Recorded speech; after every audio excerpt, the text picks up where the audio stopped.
Yon, welcome back sa ating YouTube channel, Rondy TV mo. Davao RTC ay naglabas na nga ng warrant of arrest laban kay Pastor Apollo Kibuloy at 5 pa.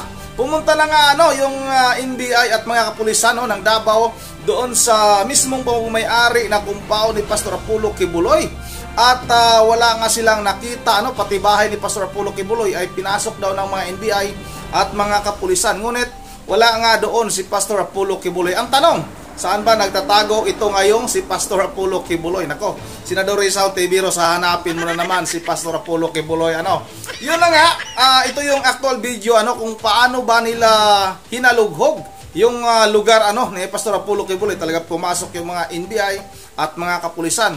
Bandang huli may mga picture pa ngang nangyayari para bang hindi naman gaanong naka-alerto itong NBI at mga kapulisan sa pagpunta nila doon sa pagmay-aring compound ni Pastor Apollo Kibuloy. At meron na nga nag-aabang doon, may nakaabang ng mga abogado at mga namamahala nga doon sa isang compound ng QOGC. Yun na nga, wag na natin itong patagalin, sabay-sabay na natin itong panoorin.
Okay, sige, para ingat.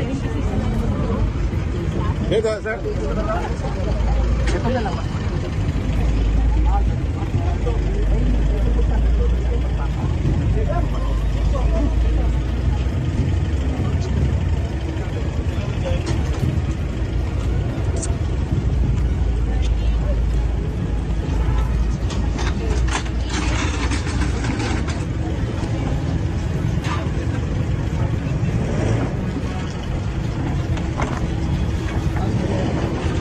May kinuha lang po, sir, man.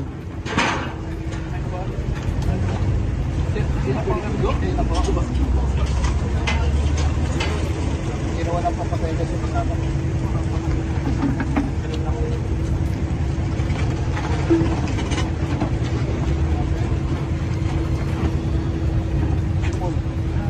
Sabi ni Jojo, yung tinatawagan ng Hepe doon. Wala ba dito sila? Bakit din?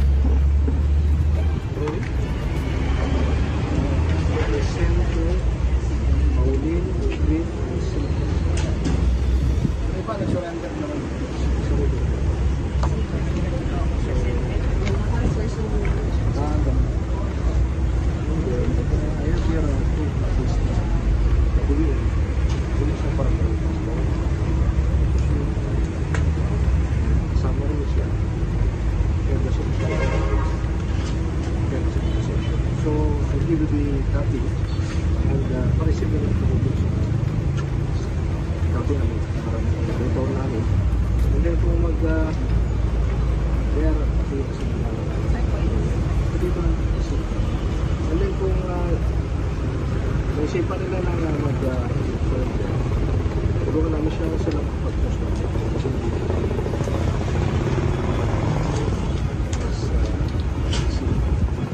Dito po kami mag-assist.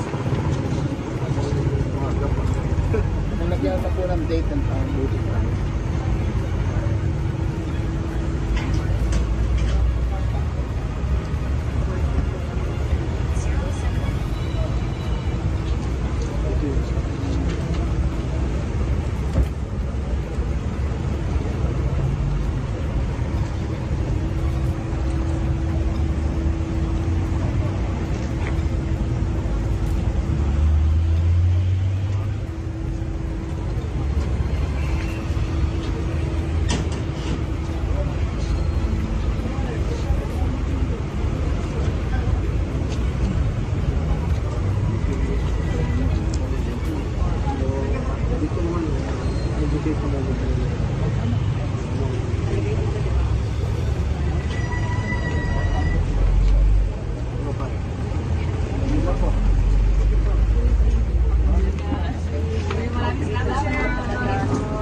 Thank you.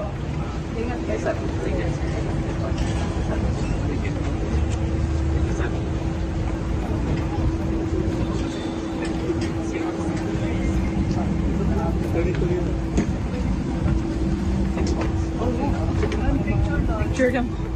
Picture lang po.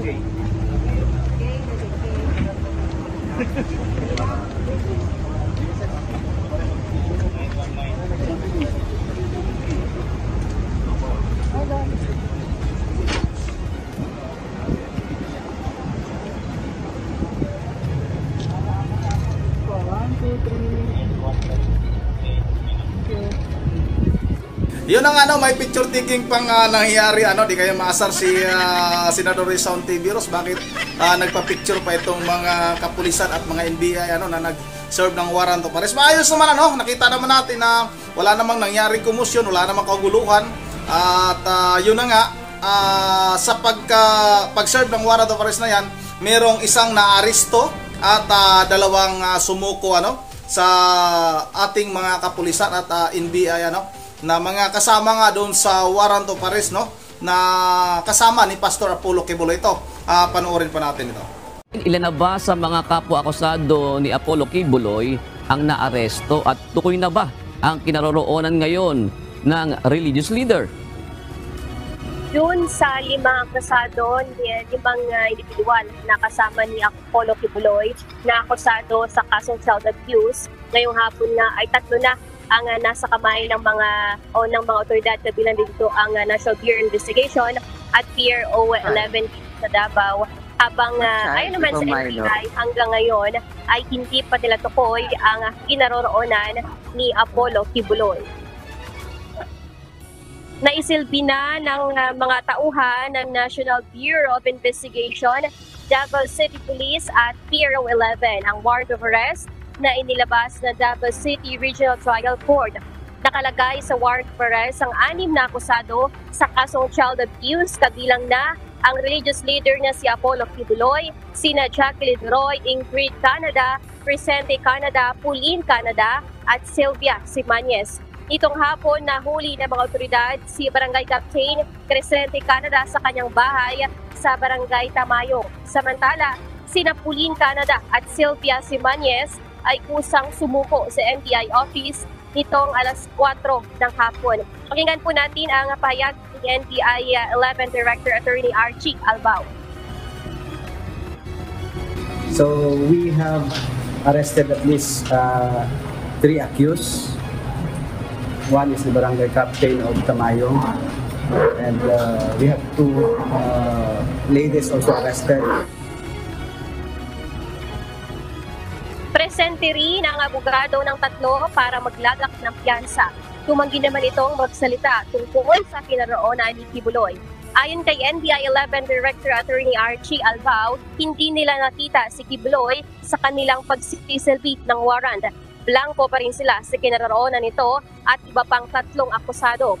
Pinuntahan na anya nila ang lahat ng mga lugar na posibleng pagtataguan ni Quiboloy, kabilang na riyan sa King Doom, sa kanyang Prayer Mountain, sa Barangay Tamayong at sa Samal Island. During the service of search warrant, negative si Pastor Quiboloy. We don't have any information as to his whereabouts as of this time. Pero hanggang ngayon ay ongoing pa ang kanilang service of warrant of arrest. Ayon sa NBI, may 10 araw sila na palugit bago nila ibalik ang warrant of arrest sa korte. Samantala, June, pinoproseso na ngayon ng abogado ng mga naaresto ang kanilang mga dokumento para makapagpiyansa. Kung makapagpiyansa sila at mayroong kautusan mula sa korte, ay agad silang pakakawalan ng NBI. Batay kasi sa nakasulat sa warrant of arrest ay maaari silang magpiyansa ng 80,000 pesos at 280 pesos naman itong kay Apollo Quiboloy dahil sa kasong sexual at child abuse.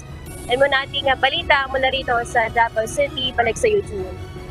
Lalay, lumalabas sa parang ang media dyan parang nagulat dito sa lumabas na arrest warrant dahil ang inaabangan nyo at ilang inaabangan nyo kanina ay yung pag-aresto naman ng Senado. Tama ba yun, Lalaine?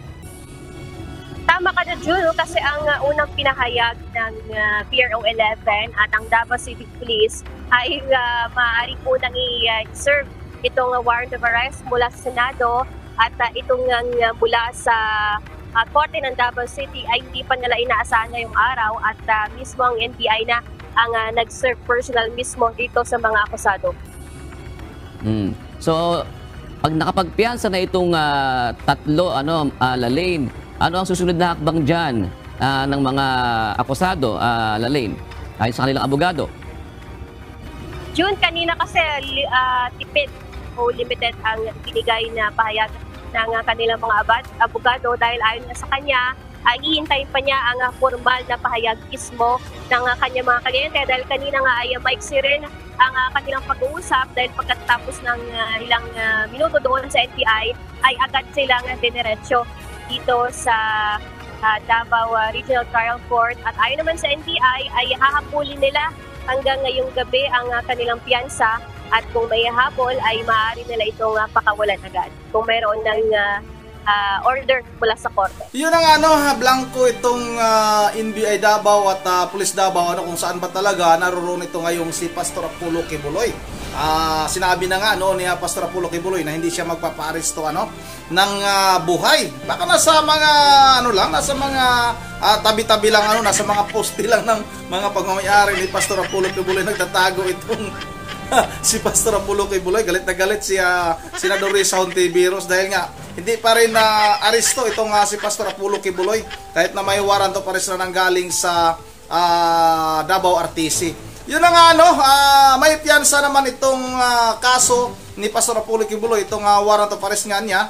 Mayroon naman, pwede naman silang maglagak ng piyansa, makakalabas naman kaagad. At yun na nga, ayon sa NBI ay wala talaga silang idea kung saan ba nagtatago ngayon ito si Pastor Apollo Quiboloy dahil pinuntahan na nila lahat ng pagmamayari ni Pastor Apollo Quiboloy. Baka nasa bahay ni dating President Duterte nagtatago.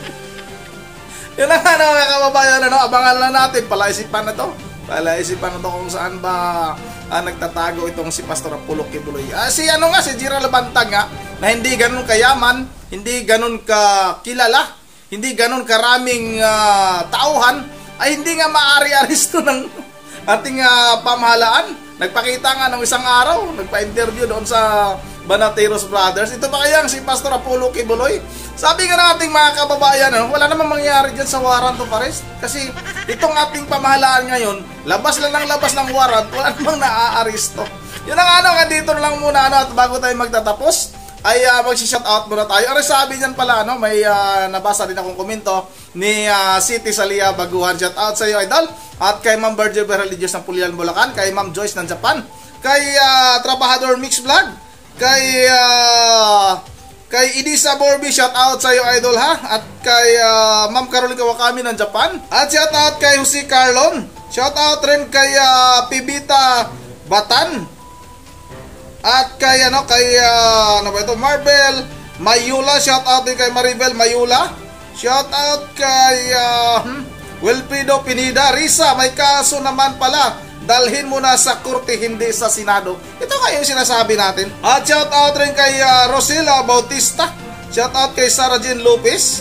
Shout out kay Jovincia Pandorabic. Shout out na rin kay Anita Gab. At shout out kay Manuel Frandesquero. Yun ang dito na lang muna. At once again, this is Ronde TV mo. Ingat tayong lahat. God bless bawat isa sa atin.